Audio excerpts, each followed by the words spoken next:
Hello aspirants and welcome to job का सफर YouTube channel. मैं हूं अभिषेक भारद्वाज। तो एफकेट 02 2024 का कंप्लीट नोटिफिकेशन आ चुका है। ठीक है, इसके लिए शॉर्ट वीडियो मैंने ऑलरेडी बना दी थी अपने चैनल पे, जिसका लिंक मैं डिस्क्रिप्शन में दे दूंगा। ठीक है, तो अब यहाँ पे कंप्लीट नोटिफिकेशन है जिसके बारे में हम वन बाय वन डिस्कस करेंगे सब के सब डिटेल्स को। ठीक है, स्टार्ट करते हैं।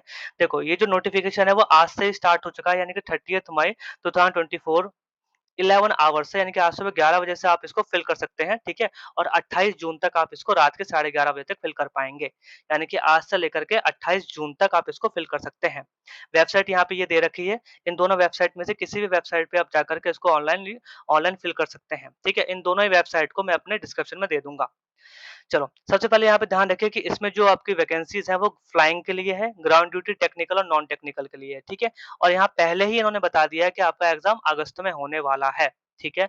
अगस्त में भी आपका 9 अगस्त को हो सकता है या 10 अगस्त को हो सकता है या 11 अगस्त को हो सकता है। तो 9, 10 या 11 तारीख में से किसी एक तारीख को अगस्त 2024 में आपका इसका एग्ज़ाम भी हो जाएगा। अब यहाँ साफ लिखा गया है कि आप ध्यान से सब नोटिफ़िकेशन को पढ़ लीजिएगा, वैकेंसी को जान लीजिएगा, उसके बाद इस फॉर्म को अप्लाई करना। तो देखो, यहाँ पे जो है 3 कैटेगरी के जो है वैकेंसी है, एक फ्लाइंग ब्रांच में है, एक ग्राउंड ड्यूटी टेक्निकल में है, एक ग्राउंड ड्यूटी नॉन टेक्निकल में है। इसके अलावा एनसीसी स्पेशल एंट्री भी यहाँ पर फ्लाइंग की है। ये वैकेंसीज़ दे रखी हैं, आप इसको आराम से पढ़ सकते हैं। ठीक है? कोई भी डाउट हो तो आप पूछ सकते हैं आराम से। चलो, अब हम बात करेंगे यहाँ पर कि आपकी जॉब जो है वो कैसे होने वाली है।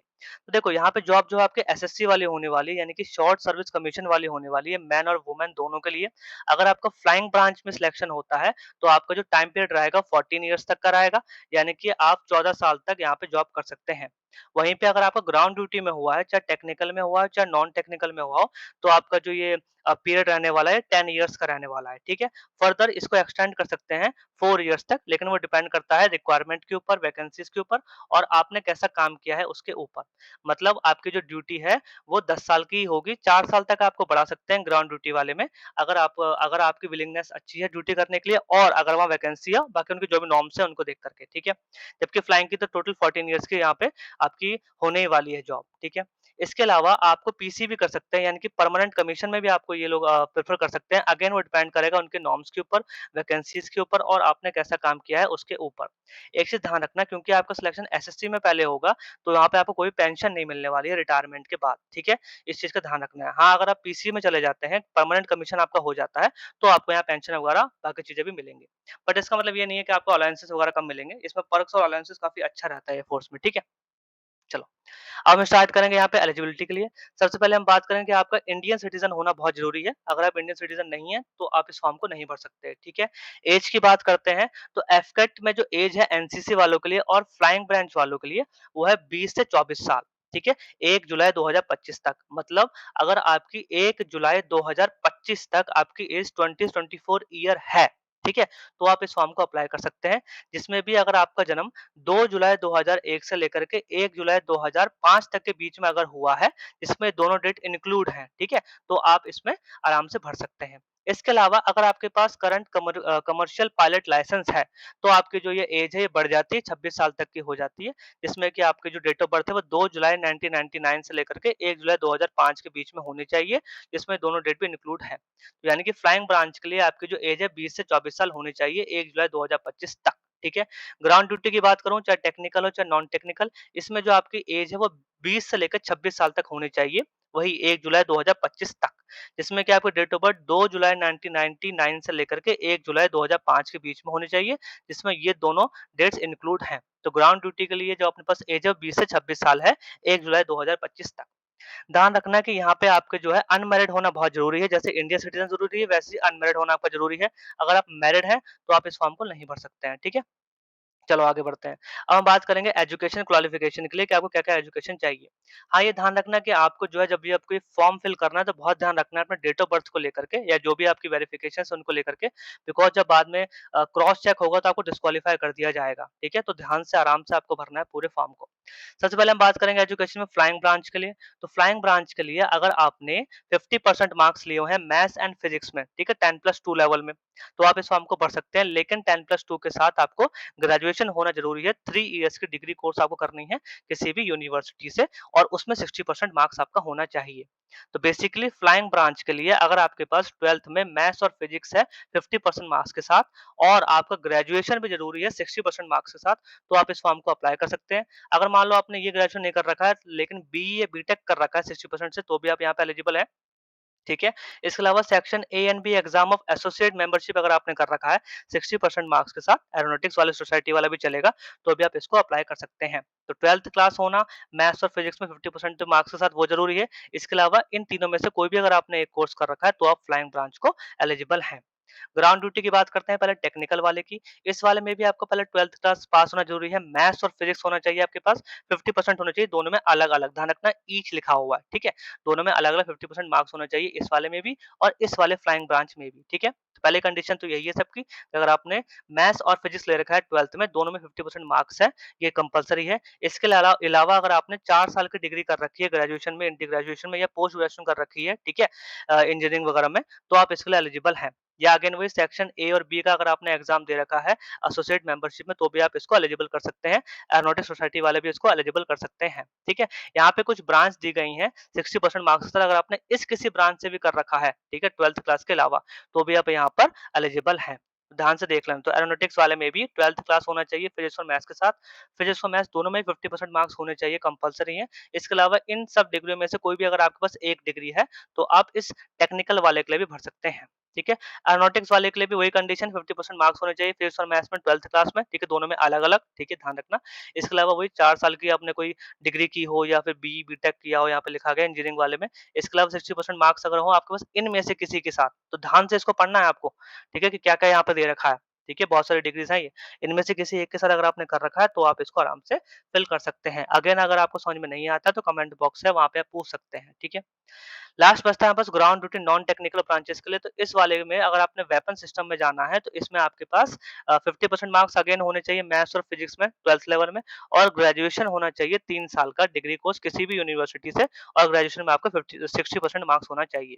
तो अगेन 12th क्लास में 50% मार्क्स मैथ्स और फिजिक्स की बात कर रहा हूँ मैं और ग्रेजुएशन 60% मार्क्स है आपका या बीई बीटेक में 60% मार्क्स है, तो इन दोनों के बेसिस पे आपको यहाँ पर ले लिया जाएगा, ठीक है? या आप फॉर्म जो है फिल कर सकते हैं। एडमिनिस्ट्रेटिव और लॉजिस्टिक में भी आपके पास 10+2 होना चाहिए और एक ग्रेजुएट डिग्री होनी चाहिए और इसमें जो मिनिमम दे रखा है वो 60% मार्क्स दे रखा है, ठीक है? या फिर आप वही ए एंड बी वाला जो एसोसिएट मेंबरशिप का एग्जाम है वो आपने क्वालीफाई कर रखा है 60% मार्क्स में तो आप कर सकते हैं। अच्छा, एडमिनिस्ट्रेटिव और लॉजिस्टिक वाले में इन्होंने मैथ्स एंड फिजिक्स नहीं कहा है, तो अगर आपने सिंपल 10+2 पास कर रखा है और आपका ग्रेजुएशन है 60% मार्क्स के साथ, तो सिंपली आप इस पोस्ट के लिए भर सकते हो। यहाँ मैथ्स और फिजिक्स में 50% होना जरूरी नहीं है, बट ग्रेजुएशन में 60% होना जरूरी है। अकाउंट ब्रांच वाले में आपके पास 10+2 होना चाहिए, ठीक है? यहाँ पे सिंपल पास का है और यहाँ पे कोई भी मैथ्स और फिजिक्स नहीं बताया गया है और ग्रेजुएशन में अगेन आपको 60% मार्क्स होना चाहिए और इनमें से कोई डिग्री होनी चाहिए ग्रेजुएशन में आपके पास 60% मार्क्स के साथ, ठीक है? या आप बीएससी वाले हैं, फाइनेंस में आपका स्पेशलाइजेशन तो भी आप इसको फिल कर सकते हैं। एजुकेशन डिपार्टमेंट वाले के लिए अगेन आपको सिंपल पास होना है 10+2 में और यहाँ पोस्ट ग्रेजुएशन होना चाहिए 50% मार्क्स के साथ, किसी भी डिसिप्लिन में यहाँ पे दिया गया है, ठीक है? और ग्रेजुएशन में 60% होना चाहिए, यानी कि एजुकेशन के लिए 12th क्लास पास होनी चाहिए। पीजी में या पोस्ट ग्रेजुएशन में आपको 50% मार्क्स होना चाहिए और ग्रेजुएशन में आपको 60% मार्क्स होना चाहिए, तो आप इसको अप्लाई कर सकते हैं।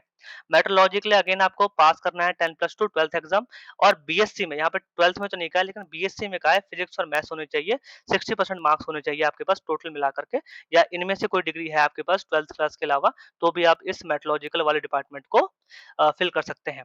यहाँ लिखा है only those candidate who have given 12th standard in 10+2 pattern, यानी कि 10th के बाद 2 साल में ही आपने 12th कर लिया है, ठीक है? 10+2 पैटर्न में 10th 11th 12th होता है ना, इस पैटर्न में अगर आपने किया है, तो ही आप यहाँ फिल कर सकते हैं। गैप ले रखा है आपने, ठीक है?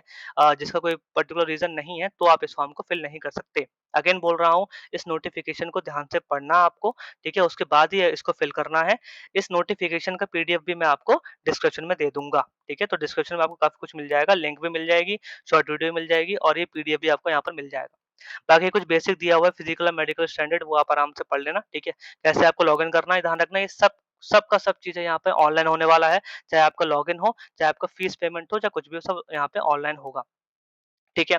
अब यहाँ पे लिखा गया है फॉर एफकेट कैंडिडेट अच्छा ये तो ये बताया गया है कैसे-कैसे आपका एडमिट कार्ड आएगा, इसको पढ़ लेना आप आराम से, ठीक है। इसकी फॉर्म फीस की बात कर लेते हैं, इसकी जो फॉर्म फीस है वो ₹550 है प्लस जीएसटी जो कि नॉन रिफंडेबल है। यानी कि अगर आपकी एक बार फीस कट जाती है जो कि ₹550 है, तो रिफंड नहीं होगी। जबकि जो एनसीसी वाले बच्चे हैं उनको यहाँ पेमेंट नहीं करना है, ठीक है? उनके लिए फ्री है ये एनसीसी वालों के लिए और ध्यान रखना हर चीज़ ऑनलाइन होने वाली है, आपको ऑनलाइन यहाँ पे अप्लाई करना है, ऑफलाइन कुछ भी नहीं करना है यहाँ पे, ठीक है? ये कुछ बेसिक चीज़ें दी गई हैं यहाँ पर, इसको आप पढ़ लेना आराम से क्योंकि वीडियो ऑलरेडी लंबी हो चुकी है, ठीक है? अब बेसिक हम जान लेते हैं इसके एग्ज़ाम के बारे में। एग्ज़ाम मैं ऑलरेडी बता चुका हूँ कि आपका अगस्त में होने वाला है, तो 9 अगस्त को होगा, जो कि फ्राइडे है, या 10 अगस्त को होगा, सैटरडे है, या 11 अगस्त को होगा, संडे है, इसमें से किसी एक डेट पे आपका एग्ज़ाम होने वाला है।